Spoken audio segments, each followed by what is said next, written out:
Thing about energy, it's not always positive. One of my favorite quotes is, in order to serve greatly, sometimes you first need to be hurt deeply. And we're seeing some of that in the stories throughout the day. My personal belief is that genuineness and honesty and authenticity are superpowers. If you can be those three things within yourself, you can overcome literally any experience that comes in your life. And I love the positive parts of the stories, but sometimes you need to hear the not so nice. Because let's be honest, we can always relate to the not so nice more than we can the things that are awesome and that work out well. And every single person who shares their moments that are not so nice, that's next level bravery. That's next level authenticity. That is next level honesty. Because let's be real, we don't always have smooth sailing, do we? What do you think, Zoomies? Is it always a smooth ride in this journey that we call life? Everybody's shaking their head no. We all have things. But it's what you get to do with those things that make or break you. And it's how you get to show up in those things that allow you to inspire others or not. Now, this next speaker is a massive example of being real and being authentic. I had the opportunity to meet him a little over a year ago. And when I tell you, when I first met him, he was so brutally honest with me, I didn't know how to take him at first. He came up and he's like, dude, I love your energy, but you got to tone it down a little bit, because he started going on all these things. And I'm looking at him and I'm like, thanks, man. I just met you. I don't know who you are, but I appreciate you telling me all these things. And he's like, no, I'm not trying to like down. I'm like, no. He's like, I just want to be real. And over the course of my conversations with him since, I just want to be real. I just want to be real. I want to be able to tell you things that nobody else tells anybody. I want to say that because that's what I think and that's how I feel. And none of it's intentionally mean. It's just, I don't want to be disingenuous with someone. I want to build a relationship with someone that's authentic. I want to build a relationship with someone or pour value into someone who genuinely wants to hear it. And being honest to that level is not only a superpower, but it could be kryptonite to people who don't like truth. Truth, you know, they say the truth will set you free, but first it pisses you off, pardon the expression. And we need to be able to understand and resonate to the things that frustrate us, because those are the things that we need to work on within ourselves in order to serve other people. So aside from being rich and massively good looking, because he wanted me to say that to you guys, this next speaker is a very, very heart-centered leader who brings honesty and authenticity to not only his stage, but to his life. The things that he says, he lives, and the things that he lives, he does. And you won't find any contradiction in that. That is his character. That is his MO. That is his calling card. So ladies and gentlemen, please, with all of the noise that you have, let's say what's up to Uncle David.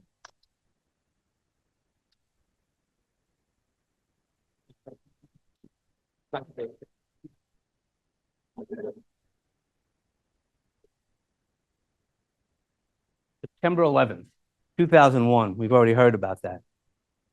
But most of you probably didn't live that. Most of you watched it from TV. So did I, sort of. But what happened? You lived in New York. That was a different experience. Because not only did we lose symbols of what we were and who we are. There's a little thing about New York. You have a little bit of attitude. And yeah, I do say those things, but it comes from my heart. That's the part that you have to learn about New York, is it's from the heart. And when we saw those buildings knocked down, as a country, we were in pain, right? Matthew told us a story. Thousands of miles away, they felt it. New York not only felt it, we experienced it. For weeks on, there were funerals. Anytime you went to a place to go, the Port Authority, any place where there was a group, there were pictures of looking for people. They didn't know where they were.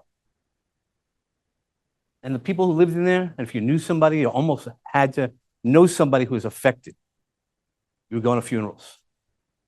Man, sucked. Okay? And they shut down all the games and stuff like that. Nobody was doing anything. 10 days later, though, the Mets. It was the first game that they played in. And you can see at the beginning of the game, it's just a game, enter baseball. But what happened is they played. And as the Mets are, whoever Michael is, yeah, they don't win. But they were battling for a playoff spot. And then in the eighth inning, they were down 2-1. Mike Piazza, Google it, man, steps up. Yeah, he hit a home run. And where did he hit that home run? There's a few different symbols in Shea Stadium, which used to be the place that they played, right by the Twin Towers. It was part of their logo. And while we were beat down, it was on all the news stations. That one home run was more than any of the other home runs in a World Series game. The game gave us hope, not only for New Yorkers, but everybody. It was on all the channels. Man, it was great. And if we think about it, I don't know if you like baseball or not. I don't really care, because I want you to think about the language that we're talking about. This when we hear the names that we're called. The language of baseball is in our life, right? Step up to the plate.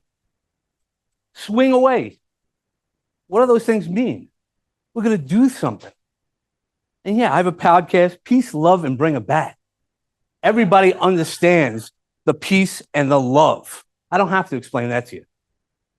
But bringing awesome thoughts. Man, that's what the bat's about. We got to bring it. We've been talking all day about stepping up, being who we want to be. Be authentic today. That's who we are.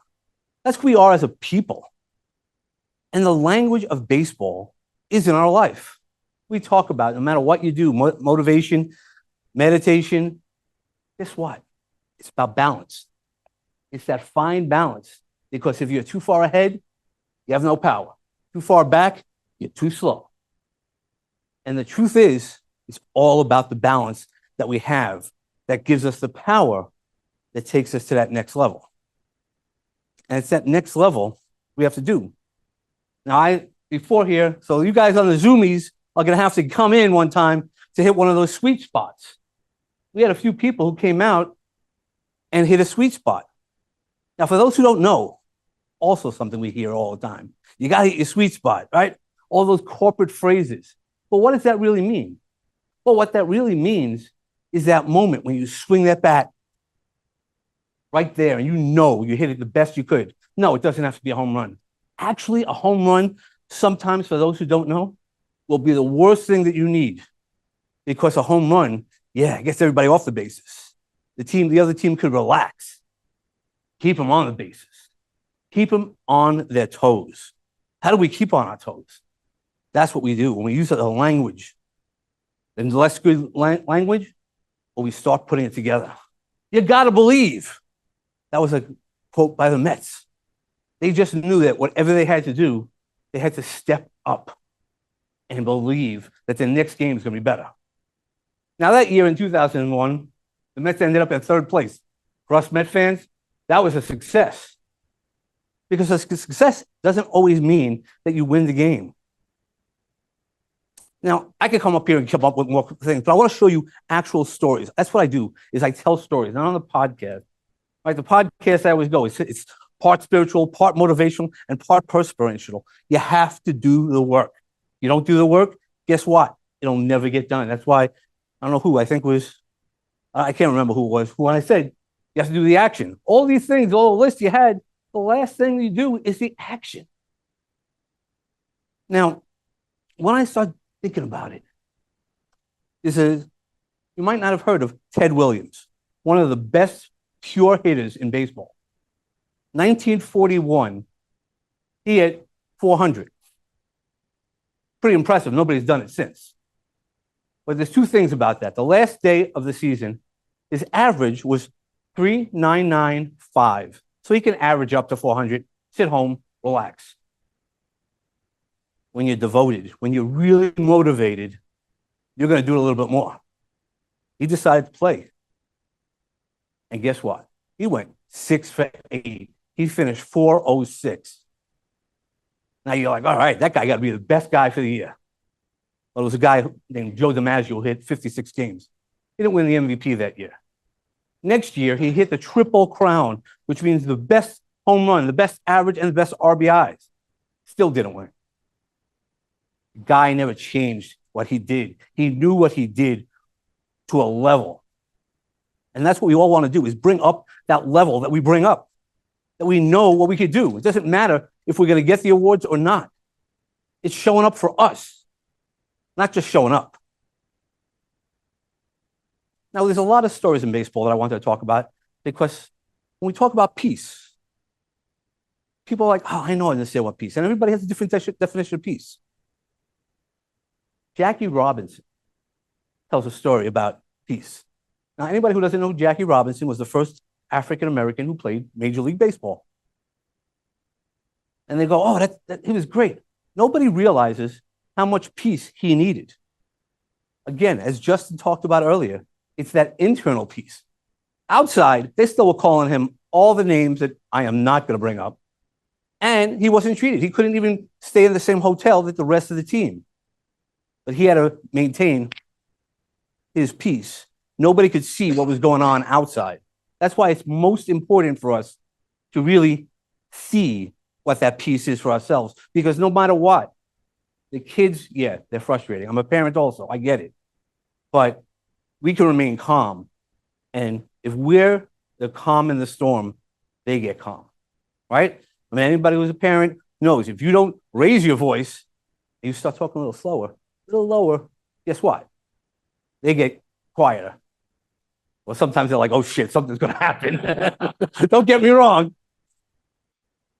But that's what peace is. I want you to be able to have that peace within yourself, that no matter what's going on outside, you know who you are.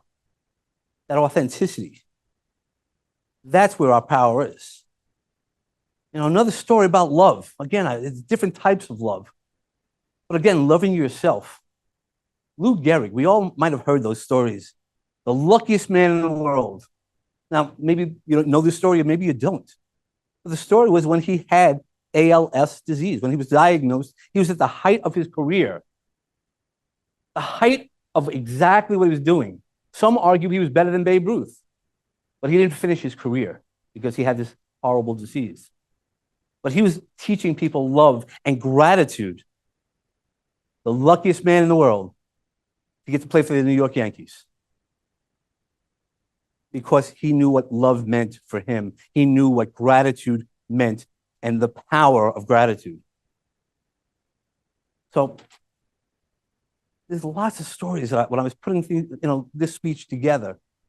And then I said, what else can I teach? Because not only do I want you to explain it, I want you also to push yourself. So one of the people that I love dearly, and one of the charities that I work really, really hard for, is called Disability Dream and Do. And one of the D's is Dave Clark.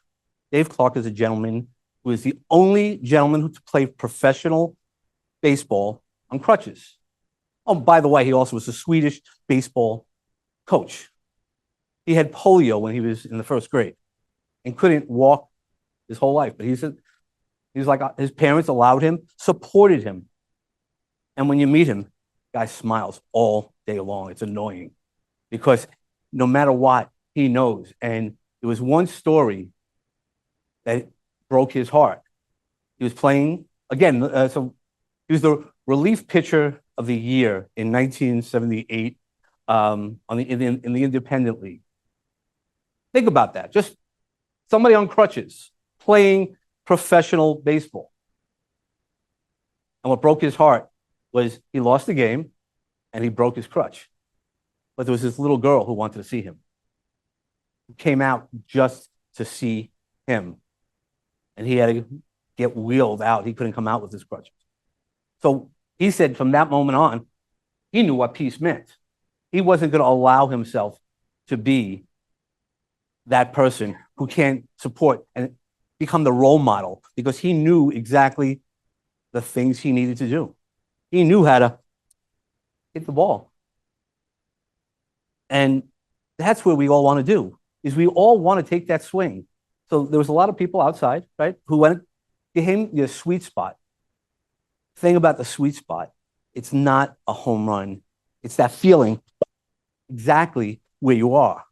You know when you've broken through. You know what it feels like. It's like board breaking, but it's so much better. I'll tell you why it's so much better. Because board breaking is just breaking something. But when you do it and you control your own body, man, that is power. Because that's power within yourself, not only power with something else, just because of physics. You know when you hit it and you swing at it. Man, this life is the pitcher. You think about the language of baseball, life is the pitcher. It's going to keep throwing at you.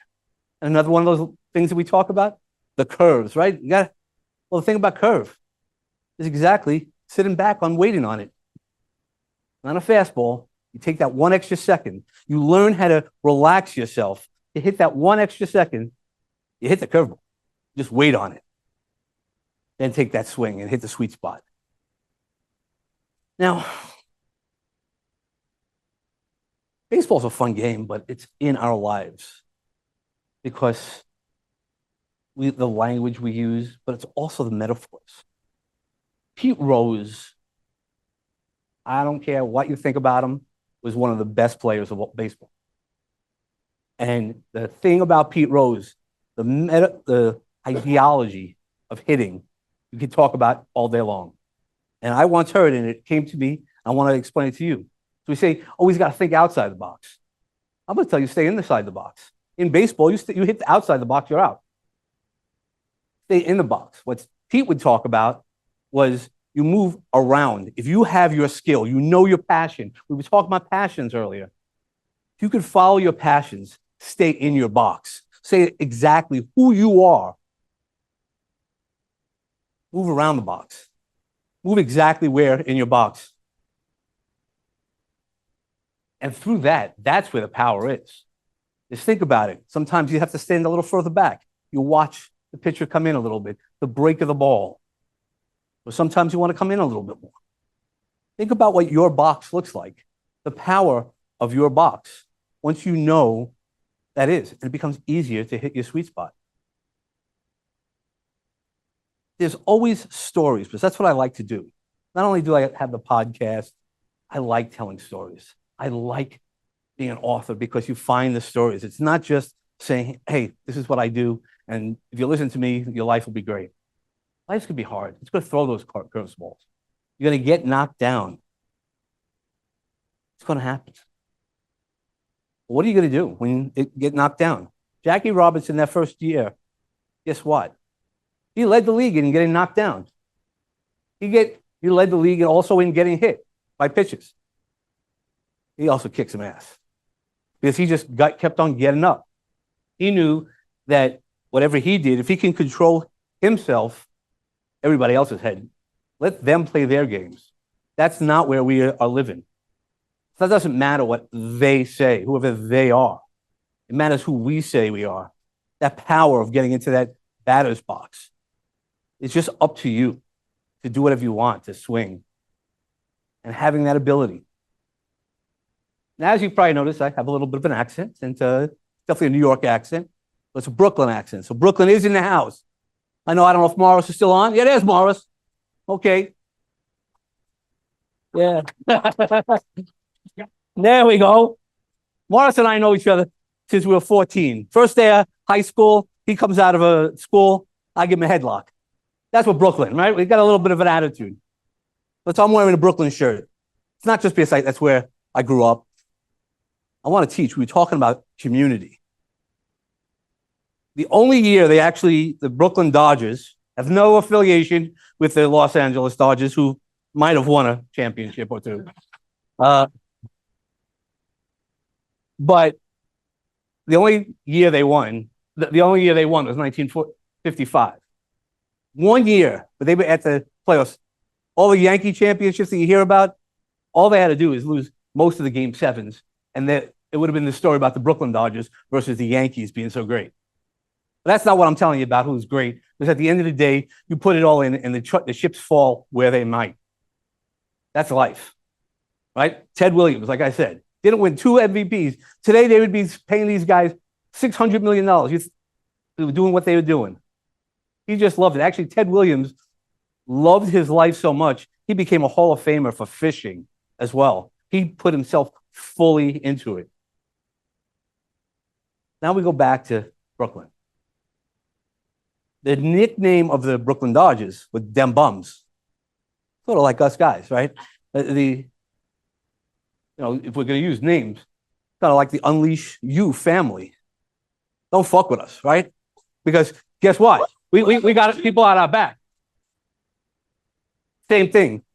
The Yankee fans could never have said to the Brooklyn Dodgers, Dem Bums. Nah, that was Dem Bums. But if you're find out who you are, find your community. That's the power of this group and this community. Look, we all flew out. This is not an easy trip, right? But we all are here because we know it's the right place to be. That's the important thing, to find the right community, to find your sweet spot, to find the people who have your back no matter what. Win, lose, or draw, they got your back. That's what Dem Bums was. If you were outside, if you were in Queens at that time was still Yankee fans. It was only Brooklyn that liked it. And anybody who doesn't know, there's 5 boroughs in New York City. That's why it's one of the largest cities in the country. They're all like different countries. They do not root for each other. Right? It is seriously, the Bronx, you can't do anything. But once you get into your community, nobody cared that it was being called a bum. In Brooklyn, that was a badge of honor. A badge of honor. Easy for me to say. But it's the power. Finding the community, working with the community. That's what the sweet spot is. Finding your people, finding yourself. Knowing that no matter what you're doing, you're going to get up and do the best that you can. Getting up on that swing, hey, no matter what happens, it could be a line drive. And if you hit the sweet spot, it's still going to feel just as good because you know you did the best. How many of you done the best of your life? Raise your hand or raise your hands out there in Zooming land. But think about it. I put myself out there. If you can be honest with yourself and leave it all on the field, that I did the best that I could, I know I could. I know that's what I gave you guys today. And I'm going to save some time. Thank you, because I'm going to just walk it off. Thanks a lot.